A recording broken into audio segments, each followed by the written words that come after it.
फिर से आप सभी का स्वागत है। मैं हूं आपके साथ हेमंत कुमार। हमारी इस खास पेशकश में प्रधानमंत्री में आज हम प्रधानमंत्री के 5वें एपिसोड में विस्तार से बात करेंगे। राजनीति में अजात शत्रु कहे जाने वाले अटल बिहारी वाजपेयी, किस्मत से प्रधानमंत्री बने एचडी देवेगौड़ा, इंद्र कुमार गुजराल और भारत की अर्थव्यवस्था को नई दिशा देने वाले मनमोहन सिंह की। इन प्रधानमंत्रियों के बारे में और इनके फैसलों को लेकर के भी हम आपको बताएंगे। तो चलिए शुरू करते हैं आज का प्रधानमंत्री।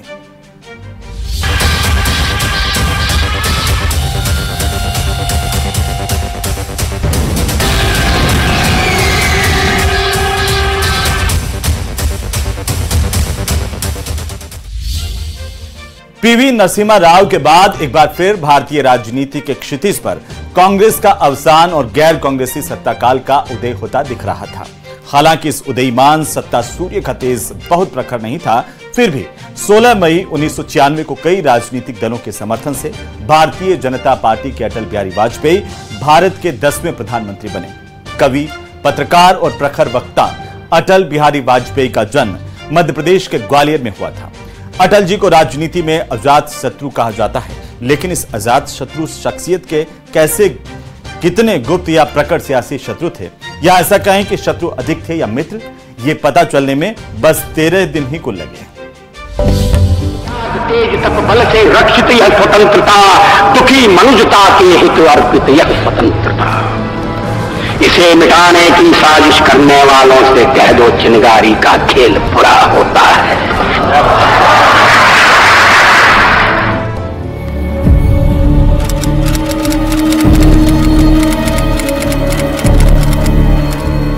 1996 के लोकसभा चुनाव में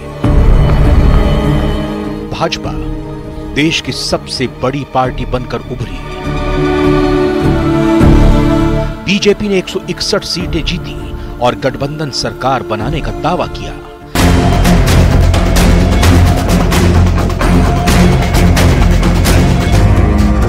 प्रधानमंत्री बने अटल बिहारी वाजपेयी।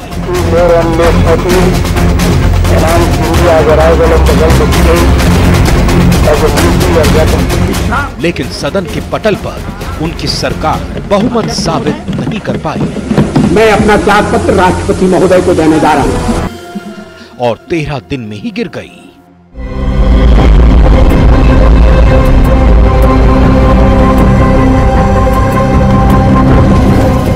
भारत के इतिहास में अब तक किसी भी प्रधानमंत्री का ये सबसे छोटा कार्यकाल रहा।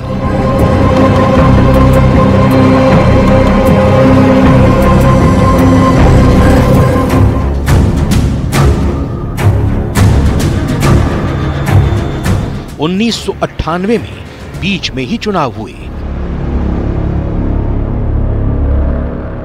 एक बार फिर भाजपा सबसे बड़े दल और एनडीए सबसे बड़े गठबंधन के रूप में उभरा।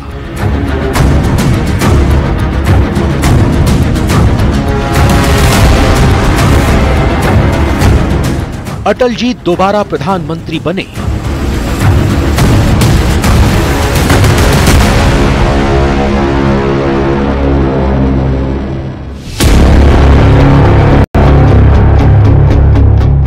लेकिन उनका यह कार्यकाल भी बहुत लंबा नहीं रहा।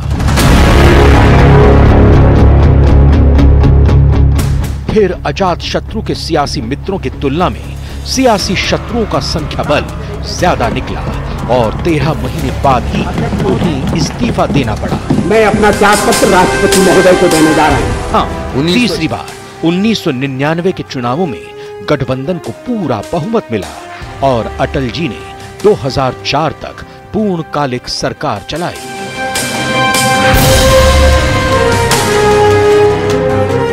– 2004 में हुए आम चुनाव में उन्होंने इंडिया शाइनिंग का नारा दिया।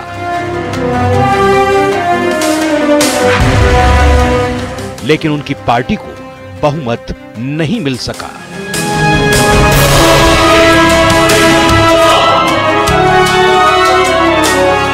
तेरह दिन 13 महीने।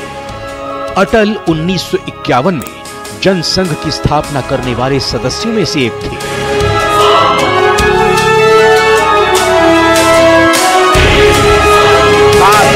संयुक्त राष्ट्र के रूप में 1968 से 1973 तक वो इसके अध्यक्ष भी रहे। 1952 में उन्होंने लोकसभा चुनाव लड़ा, लेकिन सफल नहीं हुए। हालांकि इसके बाद 1957 में वो यूपी की गोंडा सीट से लोकसभा चुनाव जीतकर संसद पहुंचे। मिनिमम डिफरेंस होना चाहिए। 1957 से 1977 तक उन्हें संसद में जनसंघ का नेतृत्व करने का मौका मिला। उसके कारण कुछ कठिनाइयां आएंगी, हमें मालूम। मोरारजी देसाई की सरकार में 1977 से 1979 तक वो विदेश मंत्री भी रहे। 1980 में भाजपा की स्थापना हुई और अटल बिहारी वाजपेयी इसके अध्यक्ष बने। अटल बलरामपुर, ग्वालियर, नई दिल्ली, विदिशा, गांधीनगर और लखनऊ लोकसभा सीट से 9 बार चुनाव जीतकर संसद पहुंचे। इसके अलावा वो 2 बार राज्यसभा के भी सदस्य रहे। 27 फरवरी 2002 को गुजरात में गोधरा कांड हुआ और वहां दंगे भड़क उठे। दंगों के बाद प्रधानमंत्री अटल बिहारी वाजपेयी अहमदाबाद दौरे पर गए।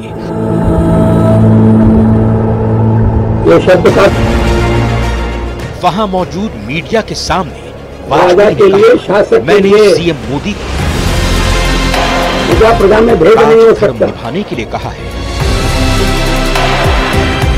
न धर्म के आधार पर, न जाति के आधार पर, न संप्रदाय के आधार पर।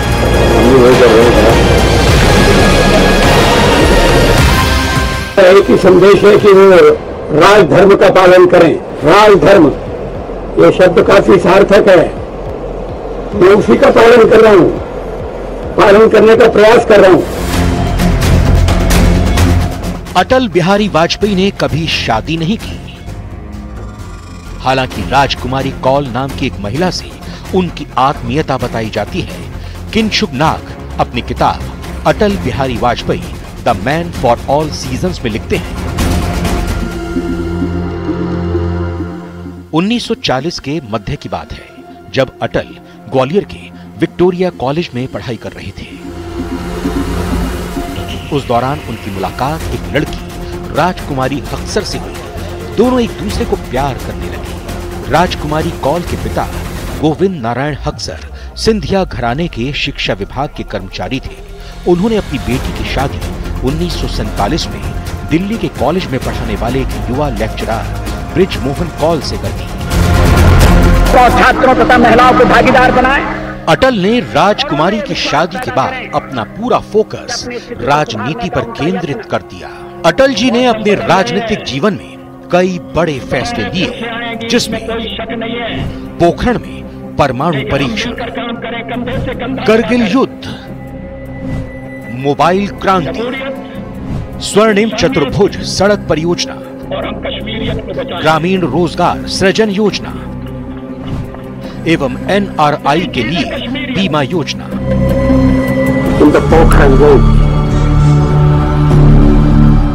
11 मई 1998 को उन्होंने जब परमाणु परीक्षण किया तो पूरी दुनिया में हाहाकार मच गया था।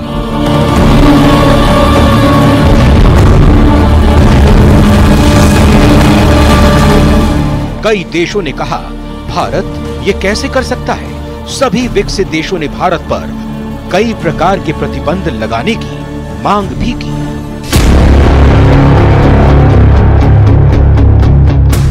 वरिष्ठ पत्रकार Purnima S Tripathi the Hindu frontline में एक किस्सा लिखती हैं।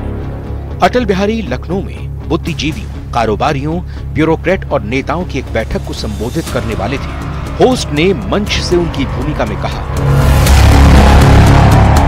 भाइयों और बहनों, अब आपके सामने आ रहे हैं कवि, वक्ता, सबके प्रिय नेता, चिर ब्रह्मचारी अटल बिहारी वाजपेयी जी।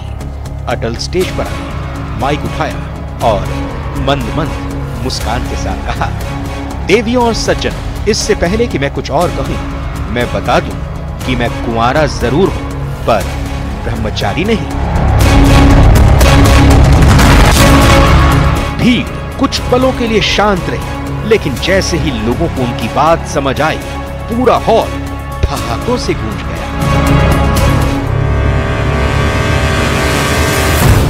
अटल जी देश के ऐसे पहले नेता हैं जिन्होंने 1977 में संयुक्त राष्ट्र की सभा में हिंदी में भाषण दिया था। इससे पहले किसी भी नेता ने हिंदी में भाषण नहीं दिया था।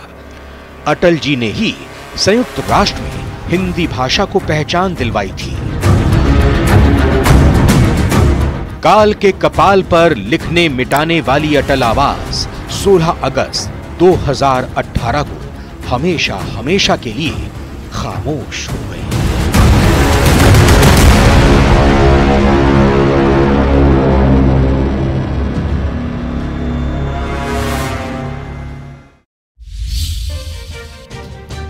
और अब विस्तार से बात उस प्रधानमंत्री की जो किस्मत से प्रधानमंत्री बने। चलती मीटिंग में सो जाते थे। कैसे एचडी देवेगौड़ा मुख्यमंत्री से प्रधानमंत्री की कुर्सी तक पहुंचे। लालू मुलायम की आपसी लड़ाई में देवेगौड़ा को कैसे सत्ता की चाबी मिल गई, देखेंगे प्रधानमंत्री में।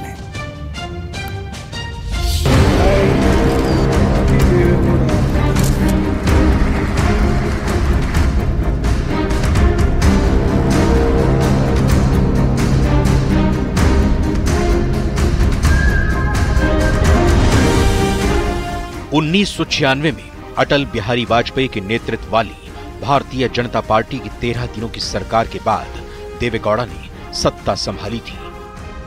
I, H.D. Devegowda, do swear in the name of God that I will bear true faith and allegiance to the Constitution of India as by law established. उस वक्त किसी भी पार्टी के पास बहुमत नहीं था। ऐसे में संयुक्त मोर्चा के उम्मीदवार देवेगौड़ा ने प्रधानमंत्री पद की शपथ ली थी। पीएम की रेस में वीपी सिंह, ज्योति बसु, लालू यादव, मुलायम सिंह यादव का नाम भी था, लेकिन देवेगौड़ा ने बाजी मार ली। 11वीं लोकसभा में कांग्रेस को करारा झटका लगा था। उस वक्त कांग्रेस के खाते में 141 सीटें आईं, जबकि भाजपा ने 161 सीटों पर कब्जा किया था।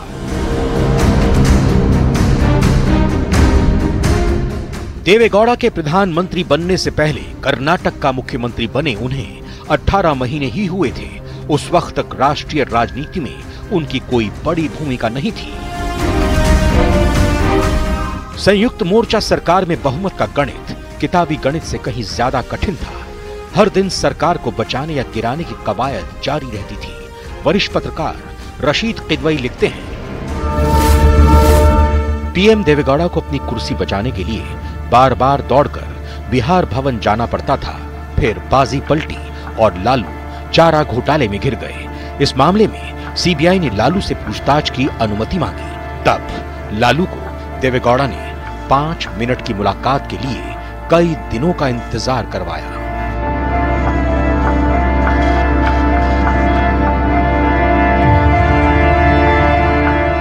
पत्रकार संकर्षण ठाकुर अपनी किताब बंधु बिहारी में लिखते हैं कि 1997 में पहले राउंड की पूछताछ के बाद लालू ने प्रधानमंत्री को फोन लगाकर फटकार लगाई। यह सब अच्छा नहीं हो रहा है जो आप करवा रहे हैं, उसका अंजाम अच्छा नहीं होगा। कॉन्स्पिरेसी करना है तो बीजेपी के खिलाफ करो, हमारे खिलाफ क्यों पड़े हो। देवेगौड़ा ने भी साफ साफ अपनी लाचारगी जाहिर कर दी थी। हालांकि देवेगौड़ा ने ही सीबीआई निदेशक जोगिंदर सिंह की नियुक्ति की थी। अगर वो चाहते तो लालू यादव का कुछ काम बन भी सकता था। लालू ने प्रधानमंत्री निवास पर भी एक बार देवेगौड़ा के सामने आते ही कमेंट किया था, काजी इसीलिए आपको प्रधानमंत्री बनाया था, बहुत गलती किया तुमको पीएम बना के। ठाकुर ने लिखा है कि देवेगौड़ा ने भी इसी अंदाज में जवाब दिया था। भारत सरकार और सीबीआई कोई जनता दल थोड़े ही है कि जब चाहा जिसे चाहा भैंस की तरह हाँक दिया। आप पार्टी को भैंस की तरह चलाते हैं, पर मैं भारत सरकार चलाता हूं। देवेगौड़ा का मुख्यमंत्री से लेकर प्रधानमंत्री बनने तक का राजनीतिक सफर काफी दिलचस्प रहा। इसे देवेगौड़ा की किस्मत ही कहा जाना चाहिए कि वो मुख्यमंत्री से सीधे प्रधानमंत्री पद पर पहुंच गए। डीएलएफ चेयरमैन केपी सिंह अपनी आत्मकथा Fetter the odds the incredible story behind DLF में लिखते हैं, देश की लगातार बिगड़ती अर्थव्यवस्था के बारे में पीएम देवेगौड़ा को बताने के लिए बड़े व्यापारियों का एक डेलीगेशन उनसे मिलने पहुंचा। मीटिंग शुरू हुई और प्रेजेंटेशन पेश किया गया। जब प्रेजेंटेशन पूरा हुआ तो हमें ऐसा लगा कि देवेगौड़ा कुछ सुन नहीं रहे हैं। वो अचानक जगे और एकाएक बोलने लगे कि मुझे बहुत खुशी है कि देश की अर्थव्यवस्था ठीक ठाक चल रही है। 11 अप्रैल 1997 को संसद में देवेगौड़ा के खिलाफ अविश्वास प्रस्ताव लाया गया। कांग्रेस के हाथ खींचने से सरकार अल्पमत में आ गई। अविश्वास प्रस्ताव के पक्ष में 292 और खिलाफ में 158 वोट पड़े, जबकि 6 सांसदों ने वोटिंग में हिस्सा नहीं लिया। इसी दिन देवेगौड़ा ने प्रधानमंत्री पद से इस्तीफा दे दिया। देवेगौड़ा केवल 10 महीनों तक ही प्रधानमंत्री की कुर्सी पर रह सके।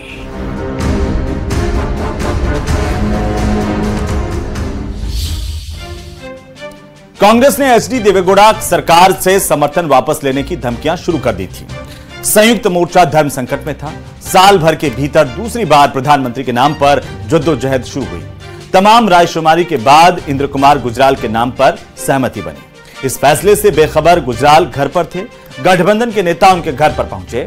तब तक गुजराल सो रहे थे। कुछ नेताओं ने उनको नींद से जगा करके कहा, उठिए, आपको भारत का प्रधानमंत्री बनना है।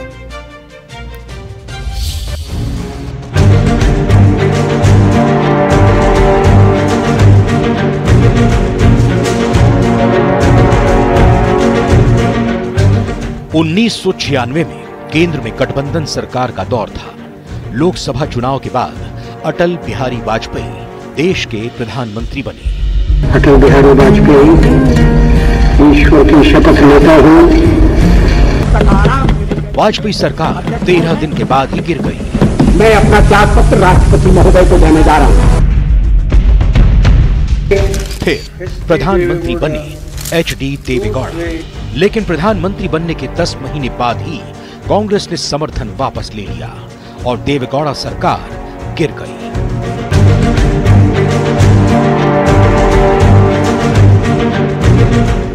कई दावेदारों के बीच प्रधानमंत्री बने इंद्र कुमार गुजराल।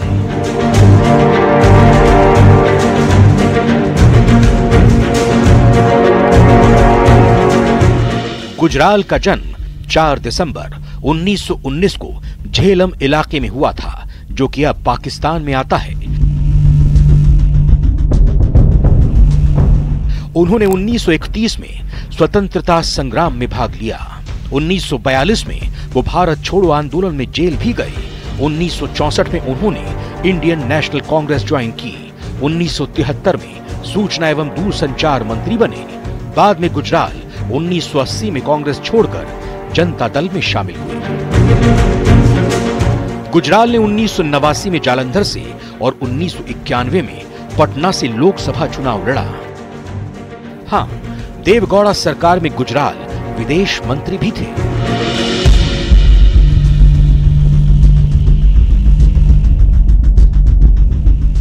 आई के गुजराल ने भारतीय विदेश नीति को कुछ महत्वपूर्ण सिद्धांत दिए। इसे गुजराल डॉक्ट्रीन नाम दिया गया। विदेश मंत्री रहते हुए 1996 में भारत को व्यापक परमाणु परीक्षण निषेध संधि यानी सीटीबीटी पर साइन नहीं करने दिया, और यही वजह है कि आज भारत खुद को परमाणु शक्ति घोषित करने में कामयाब हो पाया है। गुजराल का एक सिद्धांत यह कहता है कि यदि किसी देश को अंतर्राष्ट्रीय स्तर पर अपना दबदबा बनाना है तो उसे अपने पड़ोसी देशों के साथ सामान्य रिश्ते बनाने होंगे। वीपी सिंह और चंद्रशेखर की सरकार में भी गुजराल विदेश मंत्री रहे थे। गुजराल के विदेश मंत्री रहने के दौरान ही इराक और कुवैत के बीच खाड़ी युद्ध भड़क उठा था। इस दौरान उन्होंने वहां फंसे 1,70,000 भारतीयों को विमान से सुरक्षित देश वापस लाने में सफलता पाई। अपनी तरह का ये दुनिया का सबसे बड़ा ऑपरेशन माना जाता है। इस ऑपरेशन पर बाद में अक्षय कुमार अभिनीत फिल्म एयरलिफ्ट बनी। परंपरा के अनुसार कांग्रेस ने यह सरकार भी ज्यादा दिनों तक चलने नहीं दी। करीब 11 महीनों बाद कांग्रेस ने अपना समर्थन वापस ले लिया और गुजराल सरकार गिर गई। 19 मार्च 1998 तक गुजराल प्रधानमंत्री पद पर रहे। 30 नवंबर 2012 को लंबी बीमारी के बाद इंद्र कुमार गुजराल का निधन हो गया।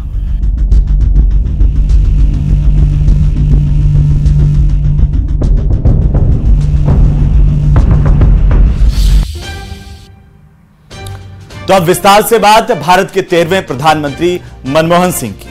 अभी आपने देखा कि कैसे आई.के. गुजराल को नींद से उठा करके प्रधानमंत्री बनाए जाने की सूचना दी गई।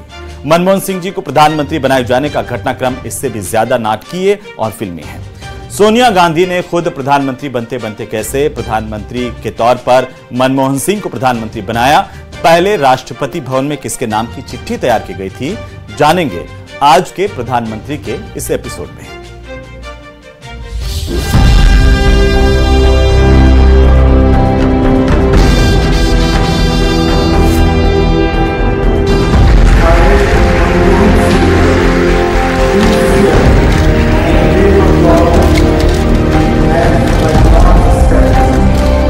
दो 2004 के लोकसभा चुनावों में किसी को यह अंदाजा नहीं था कि एनडीए को जनता सत्ता से खारिज कर देगी। ना इंडिया शाइनिंग का नारा लोगों को लुभा पाया और ना ही अटल बिहारी वाजपेयी की साफ सुथरी झलकी।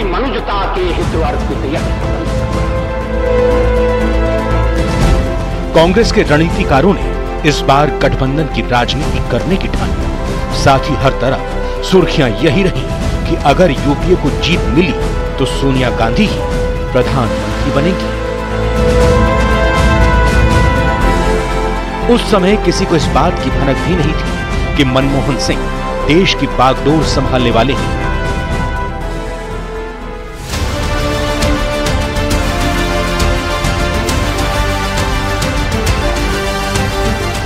तेरह मई को नतीजे आए और 20 मई को मनमोहन सिंह ने प्रधानमंत्री पद की शपथ ली।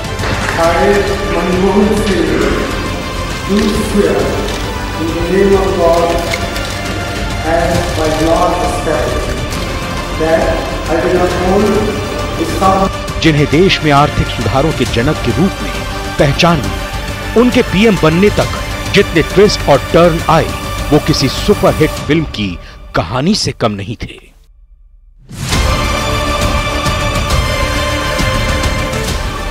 दो 2004 में चुनाव परिणाम आने के बाद सोनिया गांधी के प्रधानमंत्री बनने को लेकर अटकलों का बाजार गर्म हो गया।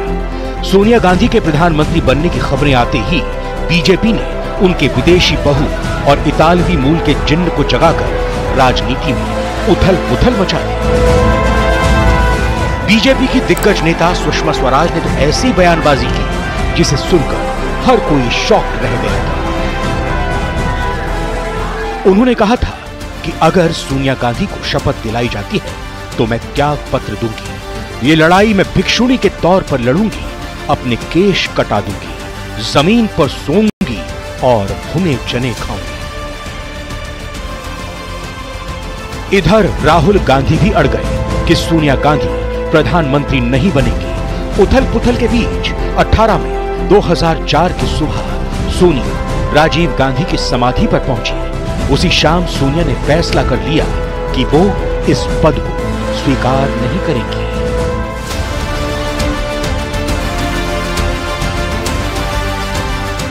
पूर्व राष्ट्रपति एपीजे अब्दुल कलाम ने अपने संस्मरणों की किताब turning points a journey through challenges में लिखा, यूपीए की जीत के बाद राष्ट्रपति भवन ने सोनिया गांधी को प्रधानमंत्री बनाने से संबंधित चिट्ठी भी तैयार कर ली थी।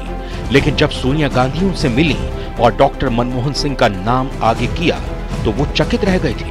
बाद में दोबारा चिट्ठी तैयार करनी पड़ी थी। प्रधानमंत्री मनमोहन सिंह के ऑफिस में एम.के. नारायणन जैसे सीनियर अफसरों को नियुक्त किया गया, जिनकी वफादारी मनमोहन से ज्यादा सोनिया गांधी के प्रति थी। पीएम मनमोहन सिंह के मीडिया सलाहकार रहे संजय बारू अपनी किताब द एक्सीडेंटल प्राइम मिनिस्टर में लिखते हैं,